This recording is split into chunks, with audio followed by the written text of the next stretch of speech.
if you step out there and say, I'm here to help. I'm here with some love to be loving. Because you know, I know that, so when I say, oh yes, bring, that's what you need to be in this world, mean is in. Mean is in. I know I'm going to get on some of y'all's nerves, but anything from that from those Survivor shows, the most popular thing on TV is something where the weakest, the people who are the weakest get kicked off. And boy, do we U.S. folks, we love that. Kick them off. They're weak. They can't do it. And we love Donald Trump firing people. In this economy, that's what people want to watch. Fire them. Go ahead. Mean is in.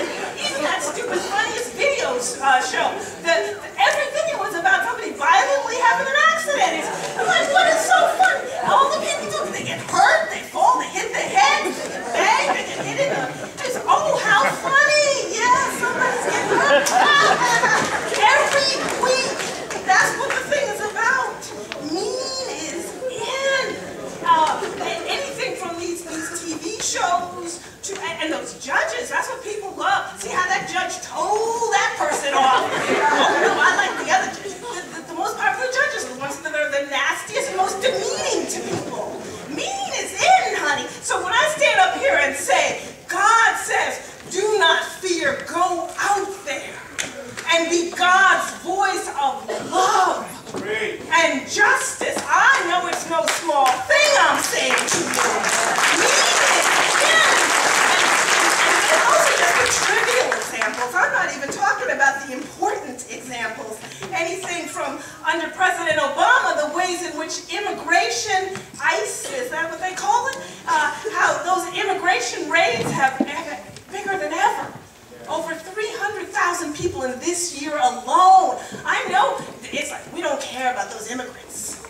Break up their families, grab mothers and fathers and just leave children, just leave the children. Put them in prison, in detention, for what?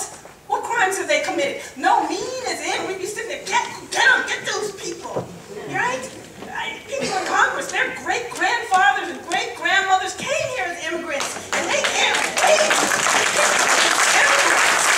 That's what it's about. And not to mention, shoot, did you see that African-American young boy last year, 11 years old, out of Massachusetts, hanged himself after enduring bullying in school? Because he was bullied, because he was gay. The kids called him gay, that's how he thought of himself. And his mother had gone weekly to school. She went weekly to school to beg them to do something about it, and then she found him hanging from an extension cord. Did you see that, Ms. Walker? That was last year. That doesn't even count this year. A 15-year-old Billy Lucas, right, hanged himself after being constantly called gay in school. 13-year-old Asher Brown in Houston shot himself after he revealed that he was gay and the feedback that he got. 13-year-old Seth in California died after trying to hang himself after relentlessly being called he was gay. Yes, our young people are spending so much time in the name of hate, calling gay and lesbian and transgender little children so many names until they kill themselves. Me is in. Where do you think they're learning that from?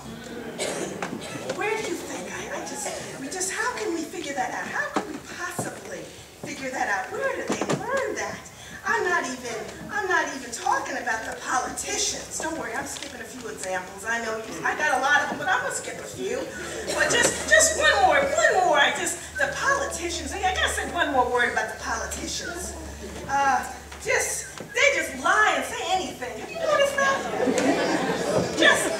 And what does it mean in a society where people with the most authority and power? In a Senate race in New York, I know this isn't your area, but it's the area I live in, one of the candidates said that he knew the other candidate for governor of the state had had an affair and that he had proof. And a couple of weeks later, he said, oh, that was a lie. He had made that up. I mean, then we just went on to the next, and they interviewed him about another question.